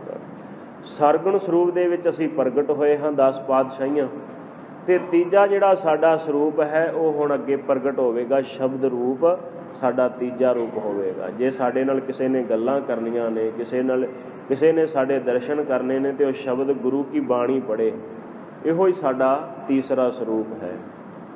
ਤਾਂ ਜਿਨ੍ਹਾਂ ਨੇ ਪ੍ਰਮਾਤਮਾ ਦੇ ਚਰਨਾਂ ਦਾ ਧਿਆਨ ਧਾਰ ਲਿਆ, ਸਤਿਗੁਰੂ ਕਹਿੰਦੇ ਉਹਨਾਂ ਦਾ ਜੀਵਨ, ਉਹਨਾਂ ਜੀਵ ਰੂਪੀ ਇਸਤਰੀਆਂ ਦਾ ਜੀਵਨ ਹੁਣ ਰਸ ਭਰਪੂਰ ਹੋ ਗਿਆ ਹੈ। ਮਨ ਤਨ ਰਤਾ ਸੱਚ ਰੰਗ, ਇੱਕੋ ਨਾਮ ਆਧਾਰ। ਮਨ ਅਤੇ ਤਨ ਇਹ ਪ੍ਰਮਾਤਮਾ ਦੇ ਨਾਮ ਦੇ ਵਿੱਚ ਰਤਿਆ ਗਿਆ ਹੈ, ਜੁੜ ਗਿਆ ਹੈ। ਇੱਕੋ ਹੀ ਪਰਮੇਸ਼ਰ ਦਾ ਨਾਮ ਜੀਵਨ ਦਾ ਆਧਾਰ ਬਣ ਚੁੱਕਾ ਹੈ। ਜਦੋਂ ਇਹ ਸਾਧ ਸੰਗਤ ਜੀ ਜੀਵਨ ਦਾ ਆਧਾਰ ਪਰਮੇਸ਼ਰ ਦਾ ਨਾਮ ਬਣ ਜਾਂਦਾ, ਫਿਰ ਕੀ ਖੇਡ ਵਰਤਦੀ ਹੈ? ਵਿਖਿਆ ਰੰਗ ਕੁੜਾਵਿਆ, ਦਿਸਣ ਛੱਬੇ ਛਾਰ। ਆ ਵਿਖਿਆ ਜਿਹੜੇ ਸੰਸਾਰ ਦੀ ਜ਼ਹਿਰ ਹੈ ਨਾ ਵਿਸ਼ੇ ਵਿਕਾਰ, ਇਹ ਸਾਰੇ ਰੰਗ ਕੁੜਾਵੇ ਝੂਠੇ ਨਜ਼ਰ ਆਉਂਦੇ ਨੇ ਫਿਰ ਜੀਵ ਨੂੰ। ਨਹੀਂ ਤਾਂ ਜਿੰਨਾ ਚਿਰ ਪ੍ਰਮਾਤਮਾ ਦੇ ਨਾਮ ਦਾ ਰਸ ਨਹੀਂ ਆਉਂਦਾ, ਅੰਦਰ ਟਿਕਾਓ ਪੈਦਾ ਨਹੀਂ ਹੁੰਦਾ। ਸਾਧ ਸੰਗਤ ਜੀ, ਆਹ ਤਾਂ ਸੰਸਾਰੀ ਜਿਹੜੀਆਂ ਜਿੰਨੀਆਂ ਵਸਤੂਆਂ ਨੇ, ਜਿੰਨੇ ਪਦਾਰਥ ਨੇ, ਜਿੰਨੇ ਭੋਗ ਹਨ, ਇਹ ਸਾਰੇ ਦੇ ਸਾਰੇ ਸੱਚੇ ਲੱਗਦੇ ਹਨ। ਗੁਰਦੇਵ ਨੇ ਆਪਣੇ ਬਾਣੀ ਜੈਤਸਰੀ ਰਾਗ ਦੇ ਵਿੱਚ ਵਾਰ ਦੇ ਵਿੱਚ ਇਹ ਸ਼ਬਦ ਕਹੇ ਹਨ। ਮਹਾਰਾਜ ਕਹਿੰਦੇ ਨੇ, ਝੂਠ ਸਮਗਰੀ ਪੇਖ ਸੱਚ ਕਰ ਜਾਣਿਆ। ਆਹ ਦੁਨੀਆ ਦੀ ਝੂਠੀ ਸਮਗਰੀ ਨੂੰ ਵੇਖ ਕੇ ਸੱਚਾ ਮਨ ਬੈਠਾ ਹੈ। ਪਰ ਇੱਥੇ ਸਾਧ ਸੰਗਤ ਜੀ ਵਿਖਿਆ ਰੰਗ ਕੁੜਾਵਿਆ ਦਿਸਣ ਛੱਬੇ ਛਾਰ, ਇਹ ਸਾਰੇ ਹੀ ਛਾਰ ਸਵਾਹ ਵਰਗੇ ਹਨ। ਜਿਹੜਾ ਨਾਮ ਰਸੀਆ ਹੁੰਦਾ ਹੈ, ਜਿਹਨੂੰ ਗਿਆਨ ਪ੍ਰਾਪਤ ਹੋ ਜਾਂਦਾ ਹੈ, ਜਿਹਨੂੰ ਵੈਰਾਗ ਪ੍ਰਾਪਤ ਹੋ ਜਾਂਦਾ, ਉਹਨੂੰ ਤੇ ਸਾਧ ਸੰਗਤ ਜੀ ਆਹ ਸਾਰੇ ਪਦਾਰਥ ਝੂਠੇ ਲੱਗਣ ਲੱਗ ਪੈਂਦੇ ਹਨ, ਸਵਾਹ ਵਰਗੇ ਲੱਗਦੇ ਨੇ। ਮਹਾਰਾਜ ਕਹਿੰਦੇ ਨੇ, ਵਿਖਿਆ ਰੰਗ ਕੁੜਾਵਿਆ ਦਿਸਣ ਛੱਬੇ ਛਾਰ, ਇਹ ਸਾਰੇ ਝੂਠੇ ਹਨ ਔਰ ਸਵਾਹ ਵਰਗੇ ਨੇ, ਕਿਸੇ ਕੰਮ ਆਉਣ ਵਾਲੇ ਨਹੀਂ। ਹਰ ਅੰਮ੍ਰਿਤ ਬੂੰਦ ਸੁਹਾਵਣੀ, ਮਿਲ ਸਾਧੂ ਪੀਵਨ ਹਾਰ। ਪਰਮਾਤਮਾ ਦੇ ਅੰਮ੍ਰਿਤ ਨਾਮ ਦੀ ਜਿਹੜੀ ਬੂੰਦ ਹੈ, ਇਹ ਬੜੀ ਸ਼ੋਭਨੀਕ, ਬੜੀ ਸੁੰਦਰ ਹੈ, ਬੜੀ ਸ਼ੋਭਾ ਵਾਲੀ ਹੈ, ਬੜੀ ਪਿਆਰੀ, ਬੜੀ ਮਿੱਠੀ ਹੈ। ਇਹ ਇਕੱਲੇ ਕੋਲ ਸਾਧ ਸੰਗਤ ਜੀ ਨਹੀਂ ਪੀਤੀ ਜਾਂਦੀ, ਇਹਨੂੰ ਤਾਂ ਮਿਲ ਸਾਧੂ ਪੀਵਨ ਹਾਰ। ਜਦੋਂ ਇਹ ਬਖਸ਼ਿਸ਼ ਹੁੰਦੀ ਹੈ, ਸਾਰੇ ਗੁਰਸਿੱਖ ਸੰਗਤ ਰੂਪ ਦੇ ਵਿੱਚ ਬੈਠਦੇ ਨੇ, ਫਿਰ ਸਾਰੇ ਸਾਧੂ ਰੂਪ ਹੋ ਕਰਕੇ, ਸੰਗਤ ਰੂਪ ਹੋ ਕਰਕੇ ਇਹਨੂੰ ਮਿਲ ਕਰਕੇ ਪੀਂਦੇ ਹਨ। ਇਹ ਸਵੰਤੀ ਬੂੰਦ ਦੀ ਤਰ੍ਹਾਂ ਹੈ, ਅੰਮ੍ਰਿਤ ਬੂੰਦ ਜੋ ਪਰਮੇਸ਼ਰ ਦਾ ਨਾਮ ਹੈ। ਜਿਵੇਂ ਬਵੀਹਾ ਜਿਹੜਾ ਉਹਦੇ ਜਦੋਂ ਉਹਨੂੰ ਸਵੰਤੀ ਬੂੰਦ ਮਿਲ ਜਾਂਦੀ ਹੈ, ਸਾਧ ਸੰਗਤ ਜੀ ਅੰਦਰ ਉਹਦਾ ਟਿਕ ਜਾਂਦਾ ਹੈ, ਸ਼ਾਂਤੀ ਪ੍ਰਾਪਤ ਹੋ ਜਾਂਦੀ, ਫਿਰ ਪਿਆਸ ਹੀ ਮੁੱਕ ਜਾਂਦੀ ਹੈ ਉਸਦੀ। ਇਵੇਂ ਜਦੋਂ ਗੁਰਸਿੱਖ ਨੂੰ ਪਰਮਾਤਮਾ ਦੇ ਨਾਮ ਦੀ ਬੂੰਦ ਪ੍ਰਾਪਤ ਹੋ ਜਾਂਦੀ ਹੈ, ਉਹਦਾ ਵੀ ਸਾਧ ਸੰਗਤ ਜੀ ਹਿਰਦਾ ਘਰ ਟਿਕ ਜਾਂਦਾ ਹੈ। ਮਹਾਰਾਜ ਕਹਿੰਦੇ, ਸਾਧੂ ਗੁਰਮੁਖ ਜਿਹੜੇ ਨੇ, ਇਹ ਮਿਲ ਕਰਕੇ ਗੁਰਸਿੱਖ ਆਪਸ ਦੇ ਵਿੱਚ ਫਿਰ ਪਰਮਾਤਮਾ ਦੇ ਨਾਮ ਨੂੰ ਪੀਂਦੇ ਹਨ। ਵਣ ਤਿਨ ਪ੍ਰਭ ਸੰਗ ਮੌਲਿਆ, ਸਮਰੱਥ ਪੁਰਖ ਅਪਾਰ। ਵਣ ਤਿਨ, ਵਣ ਜੰਗਲ, ਤ੍ਰਿਣ ਜਿੰਨੀ ਵੀ ਛੋਟੀ ਤੋਂ ਛੋਟੀ ਸਾਧ ਸੰਗਤ ਜੀ ਬਨਸਪਤੀ ਹੈ, ਘਾਹ ਆਦਿਕ ਸਾਰਾ ਕੁਝ ਹੀ ਇਹ ਪ੍ਰਭੂ ਦੇ ਕਰਕੇ ਸਾਰਾ ਕੁਝ ਮੌਲਿਆ ਹੋਇਆ ਹੈ। ਆਪ ਹੀ ਪਰਮੇਸ਼ਰ ਹਰ ਜਗ੍ਹਾ 'ਤੇ ਪਰਿਪੂਰਨ ਰਮਿਆ ਹੋਇਆ ਹੈ। ਆਪ ਹੀ ਸਾਧ ਸੰਗਤ ਜੀ ਉਹ ਪੱਤਝੜ ਦੀ ਰੁੱਤ ਲਿਆਉਂਦਾ ਹੈ, ਆਪ ਹੀ ਉਹ ਕਿਰਪਾ ਕਰਦਾ ਹੈ, ਬਸੰਤ ਰੁੱਤ ਪੈਦਾ ਕਰ ਦਿੰਦਾ, ਆਪ ਹੀ ਕਿਰਪਾ ਕਰਦੇ ਨੇ ਪਰਮਾਤਮਾ, ਫਲਾਂ ਦੇ ਵਿੱਚ ਰਸ ਭਰ ਦਿੰਦੇ। ਹੈ ਉਹ ਆਪ ਹੀ ਹੈ, ਕਿਉਂਕਿ ਵਾਹਿਗੁਰੂ ਸਾਹਿਬ ਜੀ ਸਾਰੀ ਕਾਇਨਾਤ ਵਿੱਚ ਆਪ ਹੀ ਮਹਾਰਾਜ ਕਹਿੰਦੇ ਰਮਿਆ ਹੋਇਆ ਹੈ। ਉਹ ਵਾਹਿਗੁਰੂ ਸਮਰੱਥ ਪੁਰਖ ਹੈ, ਪਾਰਾਵਾਰ ਤੋਂ ਰਹਿਤ ਹੈ। ਹਰ ਮਿਲਨੈ ਨੋ ਮਨ ਲੋਚਦਾ, ਕਰਮ ਮਿਲਾਵਨ ਹਾਰ। ਹੁਣ ਇੱਥੇ ਜੀਵ ਰੂਪੀ ਇਸਤਰੀ ਦਾ, ਗੁਰਸਿੱਖ ਦਾ, ਜਦੋਂ ਹਿਰਦੇ ਦੇ ਵਿੱਚ ਵਾਹਿਗੁਰੂ ਦੇ ਚਰਨ ਕਮਲ ਧਾਰਨ ਕੀਤੇ ਨੇ ਔਰ ਅੰਦਰ ਰਸ ਵੀ ਆਇਆ ਹੋਇਆ ਹੈ, ਹੁਣ ਚਿੱਤ ਚਾਹੁੰਦਾ ਹੈ ਕਿ ਪਰਮਾਤਮਾ ਦੇ ਦਰਸ਼ਨ ਹੋਵਣ, ਵਾਹਿਗੁਰੂ ਦੇ ਨਾਲ ਮਿਲਾਪ ਹੋ ਜਾਏ ਮੇਰਾ। ਪਰ ਸਾਧ ਸੰਗਤ ਜੀ ਇੱਥੇ ਹੁਣ ਮਹਾਰਾਜ ਨੇ ਸ਼ਬਦ ਵਰਤਿਆ ਹੈ, ਕਰਮ ਮਿਲਾਵਨ ਹਾਰ। ਜਦੋਂ 12 ਮਾਹ ਦੀ ਆਰੰਭਤਾ ਹੁੰਦੀ, ਉਦੋਂ ਸ਼ਬਦ ਆਉਂਦਾ ਹੈ, ਕਿਰਤ ਕਰਮ ਕੇ ਵਿਛੜੇ, ਕਰ ਕਿਰਪਾ ਮੇਲੋ ਰਾਮ। ਉੱਥੇ ਸ਼ਬਦ ਇਹ ਅਰਥ ਹੈ ਕਿ ਜੀਵ ਜਿਹੜਾ ਹੈ ਆਪਣੇ ਕਰਮਾਂ ਕਰਕੇ, ਆਪਣੇ ਕੰਮਾਂ ਧੰਦਿਆਂ ਕਰਕੇ ਵਾਹਿਗੁਰੂ ਨਾਲੋਂ ਵਿਛੜ ਚੁੱਕਾ ਹੈ। ਇੱਥੇ ਜਿਹੜਾ ਕਰਮ ਇੱਥੇ ਸ਼ਬਦ ਹੈ, ਇਹਦਾ ਅਰਥ ਸਾਧ ਸੰਗਤ ਜੀ ਕੰਮ ਨਹੀਂ, ਇਹਦੇ ਅਰਥ ਬਣਦਾ ਹੈ ਕਰਮ ਭਾਵ ਕੇ ਪਰਮਾਤਮਾ ਦੀ ਕਿਰਪਾ। ਵਾਹਿਗੁਰੂ ਨੂੰ ਮਨ ਤੇ ਚਾਹੁੰਦਾ ਹੈ ਕਿ ਮਿਲਾਂ, ਪਰ ਕਰਮ ਮਿਲਾਵਣ ਹਾਰ, ਵਾਹਿਗੁਰੂ ਦੀ ਕਿਰਪਾ ਹੋਵੇ ਤੇ ਤਾਂ ਹੀ ਮਿਲ ਸਕਦਾ। ਇਸ ਕਰਕੇ ਵਾਹਿਗੁਰੂ ਸਾਹਿਬ ਜੀ ਤੁਸੀਂ ਕਿਰਪਾ ਕਰੋ ਮੇਰੇ ਤੇ, ਮੈਂ ਆਪ ਜੀ ਨੂੰ ਮਿਲ ਸਕਾਂ। ਜਿਨੀ ਸਖੀਏ ਪ੍ਰਭ ਪਾਇਆ, ਹੋਂ ਤਿਨ ਕੈ ਸਦ ਬਲਹਾਰ। ਜਿਹੜੀਆਂ ਸਖੀਆਂ ਨੇ, ਜਿਹੜੇ ਗੁਰਸਿੱਖ ਮਿੱਤਰਾਂ ਨੇ ਵਾਹਿਗੁਰੂ ਸਾਹਿਬ ਜੀ ਨੂੰ ਪ੍ਰਾਪਤ ਕਰ ਲਿਆ ਹੈ, ਮਹਾਰਾਜ ਕਹਿੰਦੇ ਅਸੀਂ ਉਹਨਾਂ ਤੋਂ ਬਲਹਾਰ ਜਾਈਏ, ਕੁਰਬਾਨ ਜਾਈਏ। ਜਿਹੜੇ ਗੁਰਸਿੱਖਾਂ ਨੇ ਵਾਹਿਗੁਰੂ ਦੇ ਦਰਸ਼ਨ ਪ੍ਰਾਪਤ ਕਰ ਲਏ ਹਨ। ਨਾਨਕ ਹਰ ਜੀ ਮਾਇਆ ਕਰ, ਸ਼ਬਦ ਸਵਾਰਨ ਹਾਰ। ਮਹਾਰਾਜ ਕਹਿੰਦੇ ਇਹ ਵਾਹਿਗੁਰੂ ਜੀ ਕਿਰਪਾ ਕਰੋ, ਆਪਣੇ ਸ਼ਬਦ ਦੇ ਦੁਆਰਾ, ਆਪਣੇ ਪਾਵਨ ਉਪਦੇਸ਼ ਦੇ ਦੁਆਰਾ ਸਾਨੂੰ ਸਵਾਰ ਦਿਓ। ਸਾਡਾ ਅੰਦਰ ਬਾਹਰ ਨਿਰਮਲ ਕਰ ਦਿਓ। ਪਾਪਾਂ ਵਿਕਾਰਾਂ ਦੀ ਮੈਲ ਖਤਮ ਕਰ ਦਿਓ। ਨਾ ਸਾਵਣ ਤਿਨਾ ਸੁਹਾਗਣੀ, ਜਿਨ ਰਾਮ ਨਾਮ ਉਰਹਾਰ। ਜਿਹੜੀਆਂ ਸੁਹਾਗਵੰਤੀਆਂ ਇਸਤਰੀਆਂ, ਸੁਹਾਗਵੰਤੀ ਸਾਧ ਸੰਗਤ ਜੀ ਉਹ ਹੋਇਆ ਕਰਦੀ ਹੈ ਜਿਹਨੂੰ ਆਪਣੇ ਇੱਕ ਪਤੀ ਦੇ ਉੱਪਰ ਪੂਰਨ ਭਰੋਸਾ ਤੇ ਵਿਸ਼ਵਾਸ ਹੋਇਆ ਕਰਦਾ ਹੈ। ਜਿਸ ਇਸਤਰੀ ਦੇ ਅੰਦਰ ਸਾਧ ਸੰਗਤ ਜੀ ਆਪਣੇ ਪਤੀ ਦੇ ਉੱਪਰ ਸ਼ਰਧਾ ਨਾ ਰਹੇ ਤੇ ਪਰਾਏ ਪੁਰਖ ਦਾ ਰੂਪ ਦੇਖੇ ਜਾਂ ਪਰਾਏ ਪੁਰਖ ਦਾ ਸਾਧ ਸੰਗਤ ਜੀ ਸੰਗ ਕਰ ਬੈਠੇ, ਉਹ ਸੁਹਾਗਵੰਤੀ ਨਹੀਂ ਹੁੰਦੀ, ਉਹ ਦੁਹਾਗਣ ਹੁੰਦੀ ਹੈ। ਇੱਥੇ ਗੁਰਸਿੱਖ ਨੂੰ ਸੁਹਾਗਵੰਤੀ ਤਾਂ ਕਿਹਾ ਜਾਂਦਾ ਕਿਉਂਕਿ ਉਹਨੂੰ ਇੱਕ ਕਰਤੇ ਪੁਰਖ ਦੇ ਉੱਪਰ ਭਰੋਸਾ ਹੈ। ਉਹ ਕਿਸੇ ਦੇਵੀ ਦੇਵਤੇ ਨੂੰ ਨਹੀਂ ਪੂਜਦਾ ਔਰ ਕਿਸੇ ਮੜੀ ਕਬਰ ਦੇ ਉੱਪਰ ਨਹੀਂ ਜਾਂਦਾ। ਇਸ ਕਰਕੇ ਗੁਰਸਿੱਖ ਨੂੰ ਸੁਹਾਗਵੰਤੀ ਕਿਹਾ ਗਿਆ ਹੈ। ਤਾਂ ਮਹਾਰਾਜ ਕਹਿੰਦੇ ਨੇ ਇਹ ਸਾਵਣ ਦਾ ਮਹੀਨਾ ਉਹਨਾਂ ਸੁਹਾਗਵੰਤੀਆਂ ਵਾਸਤੇ, ਉਹਨਾਂ ਗੁਰਸਿੱਖਾਂ ਵਾਸਤੇ ਬੜਾ ਸੁਹਾਗਣਾ, ਬੜਾ ਸੁੰਦਰ ਰਮਣੀਕ ਹੈ, ਸੋਹਣਾ ਹੈ। ਜਿਨ ਰਾਮ ਨਾਮ ਉਰਹਾਰ, ਜਿਨ੍ਹਾਂ ਦੇ ਗਲੇ ਦੇ ਵਿੱਚ ਪਰਮੇਸ਼ਰ ਦੇ ਨਾਮ ਦਾ ਹੀ ਹਾਰ ਪਾਇਆ ਹੋਇਆ ਹੈ। ਇਸਤਰੀਆਂ ਆਪਣੇ ਗਲਾਂ ਦੇ ਵਿੱਚ 9 ਲੱਖਾਂ ਹਾਰ ਪਾਉਂਦੀਆਂ ਨੇ, ਕੋਈ ਕਿਸੇ ਤਰ੍ਹਾਂ ਦਾ ਗਹਿਣਾ ਪਾਉਂਦੀਆਂ ਕਿ ਚੰਗੀਆਂ ਲੱਗੀਏ। ਪਰ ਗੁਰਸਿੱਖ ਜਿਹੜਾ ਹੈ, ਜਿਹੜੀ ਜੀਵ ਰੂਪ ਇਸਤਰੀ ਜਗਿਆਸੂ ਇਸਤਰੀ ਹੈ, ਉਹ ਆਪਣੇ ਗਲੇ ਦੇ ਵਿੱਚ ਪਰਮੇਸ਼ਰ ਦੇ ਨਾਮ ਦਾ ਹਾਰ ਪਰੋ ਕਰਕੇ ਪਾਉਂਦੇ ਹਨ। ਜਿਨ੍ਹਾਂ ਦੇ ਗਲੇ ਦੇ ਵਿੱਚ ਸਾਧ ਸੰਗਤ ਜੀ ਪਰਮੇਸ਼ਰ ਦਾ ਨਾਮ ਹੈ, ਉਹ ਵਾਹਿਗੁਰੂ ਸਾਹਿਬ ਜੀ ਨੂੰ ਭਾ ਜਾਂਦੇ ਨੇ, ਚੰਗੇ ਲੱਗਦੇ ਨੇ, ਉਹਨਾਂ 'ਤੇ ਫਿਰ ਕਿਰਪਾ ਹੋ ਜਾਂਦੀ। ਉਹਨਾਂ ਨੂੰ ਵਾਹਿਗੁਰੂ ਸਾਹਿਬ ਜੀ ਆਪਣੇ ਪਾਵਨ ਪਵਿੱਤਰ ਦਰਸ਼ਨ ਬਖਸ਼ਿਸ਼ ਕਰ ਦਿੰਦੇ ਨੇ। ਇਹ ਸਤਿਗੁਰੂ ਸਾਹਿਬ ਜੀ ਨੇ ਪਾਵਨ ਪਵਿੱਤਰ ਅੱਜ ਦਾ ਸ਼ੁਭ ਉਪਦੇਸ਼ ਗੁਰੂ ਕੀ ਬਾਣੀ ਦੇ ਵਿੱਚ 12 ਮਾਹਾਂ ਦੇ ਵਿੱਚ ਸਤਿਗੁਰੂ ਸਾਹਿਬ ਜੀ ਨੇ ਬਖਸ਼ਿਸ਼ ਕੀਤਾ ਹੈ। ਦਾਸ ਅਣਜਾਣ ਹੈ, ਆਪ ਸਾਰੀ ਸੰਗਤ ਬਖਸ਼ਣਹਾਰ ਹੋ। ਬਖਸ਼ ਲੈਣਾ ਗਾਂ ਤੋਂ